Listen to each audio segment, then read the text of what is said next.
Voilà, nous sommes, de par la manifestation des Gilets jaunes, nous sommes aujourd'hui à la zone Ponson-Moulon, la zone du Millet, où nous sommes venus justement à la rencontre des Ardéchoises et des Ardéchois qui ont sans doute eux aussi à faire passer un message à l'Ardèche. Donc on va évidemment éviter de rentrer dans les polémiques politiciennes. Nous sommes là uniquement pour faire parler les Ardéchois sur leurs préoccupations majeures. Alors venez, suivez-nous. Il y avait depuis quelques heures un blocage total qui vient de se libérer. Donc ça se passe ici évidemment dans une ambiance extrêmement pacifiste. Donc nous allons à la rencontre tout de suite des Ardéchois.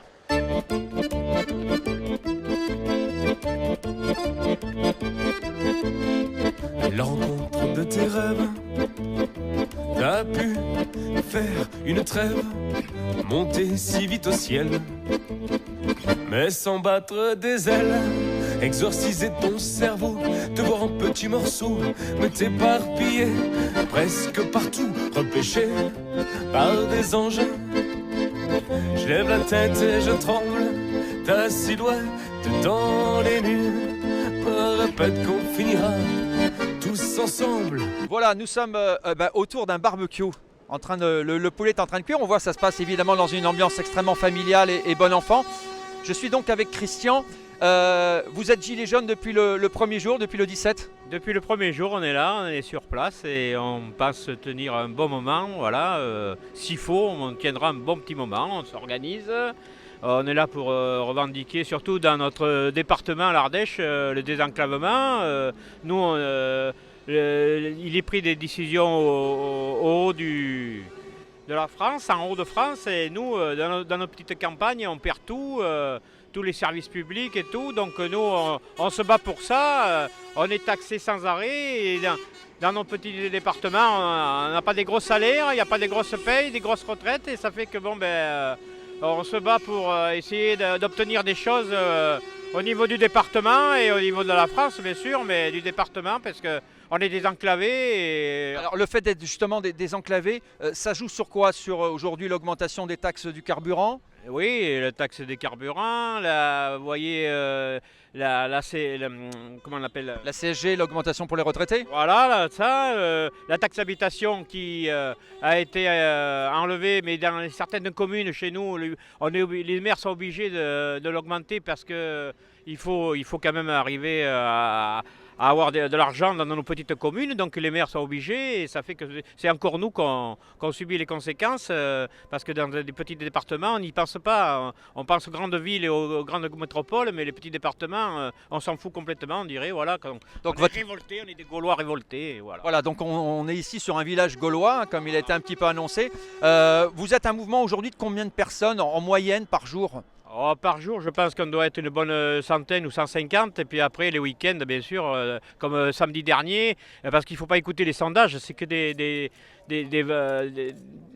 comment expliquer, il ne faut pas écouter les sondages parce que nous, samedi dernier, on était pas loin de 1000 autour du rond-point. Alors quand on vous dit que le mouvement s'essouffle, nous, au niveau de l'Ardèche et des petits départements, c'est pas vrai. Au contraire, les gens, on voit qu'il y a de plus en plus de personnes qui viennent.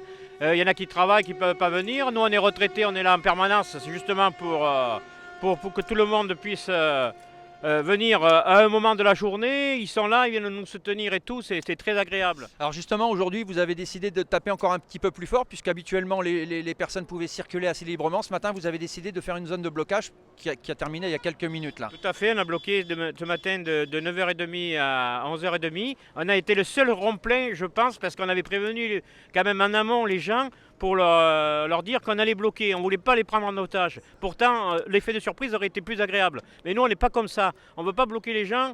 Et on veut être avec les gens qui nous comprennent. Et d'ailleurs, ils nous comprennent quand ils passent, tout ça.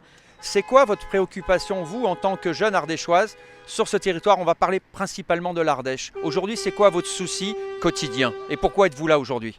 Alors aujourd'hui, je suis là déjà pour soutenir le mouvement des Gilets jaunes, parce que c'est l'ensemble de la population française qui parle. Ça ne fait pas partie de syndicats ou de quoi que ce soit, il n'y a pas de politique non plus. C'est complètement apolitique. Voilà, exactement. Et puis je suis là aussi pour défendre les droits de mes anciens qui se sont battus pour les avoir.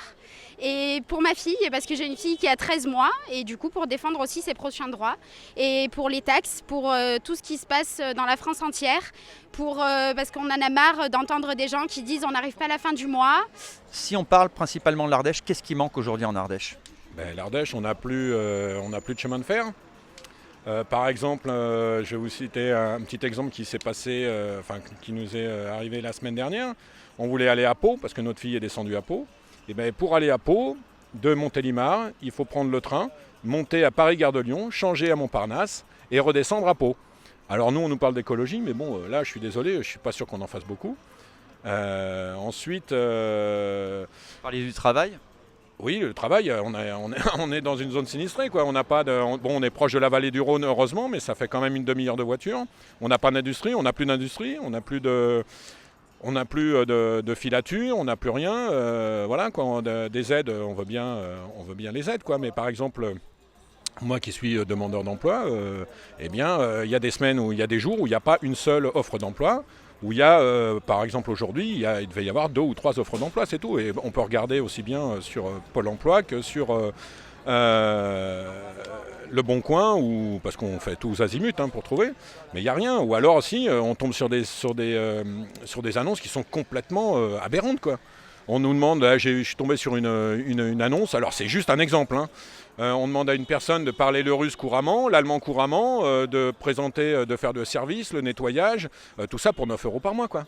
Je suis désolé, mais déjà, pas trouver quelqu'un qui parle le russe et l'allemand en Ardèche, notamment à Aubenas, ça va pas être facile. Donc c'est un peu la préoccupation, ce qu'on peut entendre des autres gilets jaunes.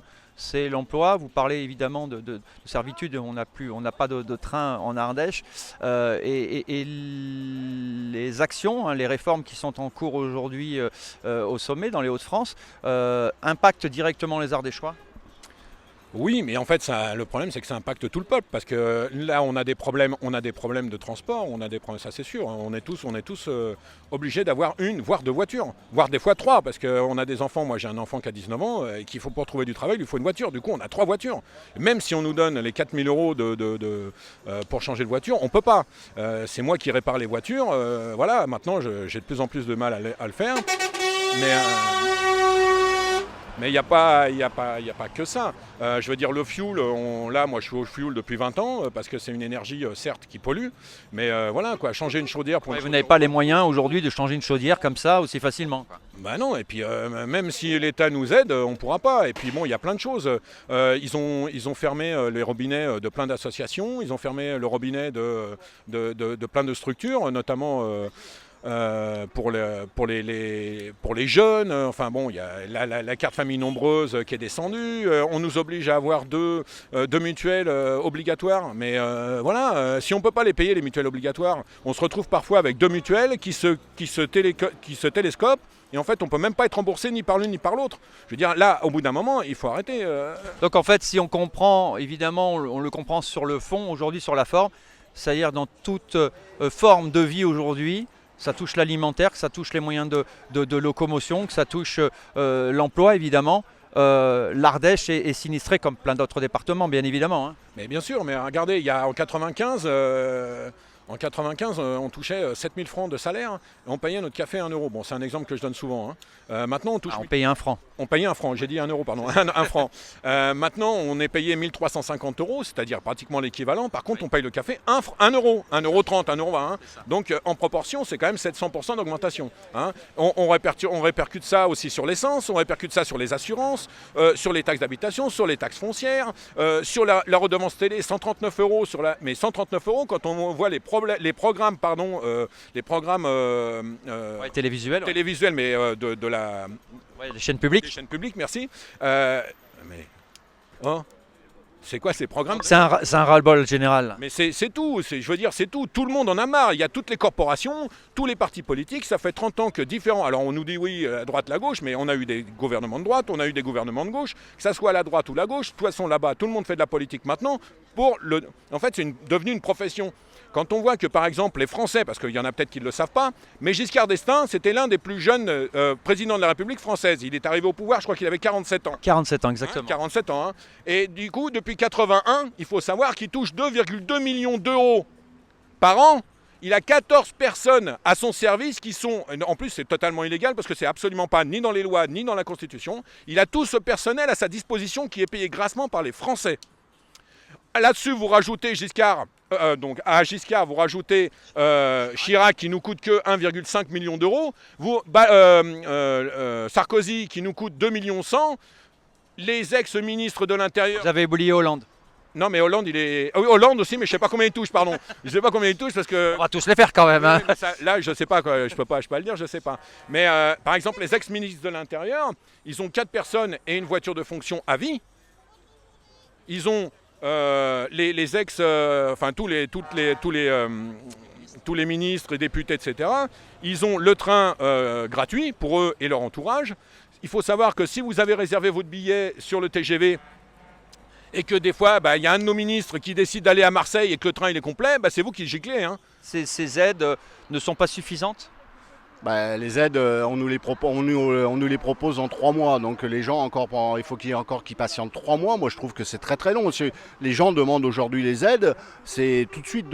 Là, aujourd'hui, le mouvement de Macron, il est là, l'élection Macron, ça fait faire 1 an et demi qu'il est, au pouvoir. On ne voit pas bien grand-chose. Pour l'instant, il nous a encore resserré la ceinture. Donc les aides, c'est tout de suite. Les gens, ils ont besoin de manger tout de suite. Ils n'ont pas besoin de manger dans 3 mois. Toi, au quotidien, quand tu entends parler avec les autres Gilets jaunes, rappelons que c'est un mouvement apolitique. Il n'y a pas de représentants, il n'y a pas de responsables. C'est ce que aujourd'hui vous cherchez à maintenir, malgré le fait qu'aient été proclamés 8 représentants au niveau national.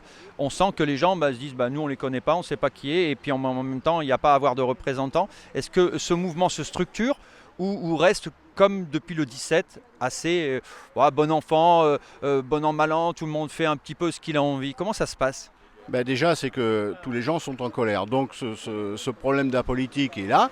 Et le deuxième problème, quand on voit les sondages de hier soir à la télé, de 71%, on a dû y passer à presque 80%. Donc c'est quand même que les gens sont touchés. Donc après, c'est vrai qu'on est apolitique, on n'a pas de syndicat, pas de parti politique. Et je pense à mon niveau, que ça ennuie la grande maison là-haut, de ne pas avoir d'étiquette derrière. Et le peuple en a marre, c'est tout.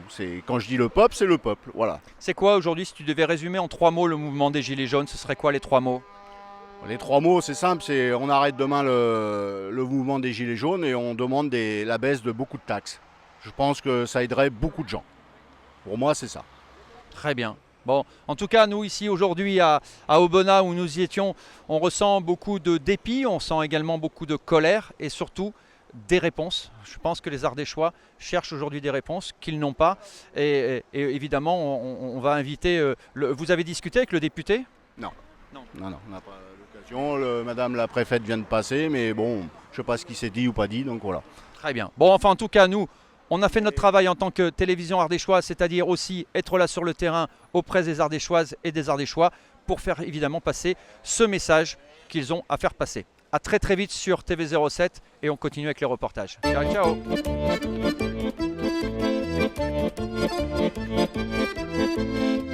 La rencontre de tes rêves, t'as pu faire une trêve, monter si vite au ciel, mais sans battre des ailes, exorciser ton cerveau, te voir en petits morceaux, me t'éparpiller presque partout, repêché par des anges.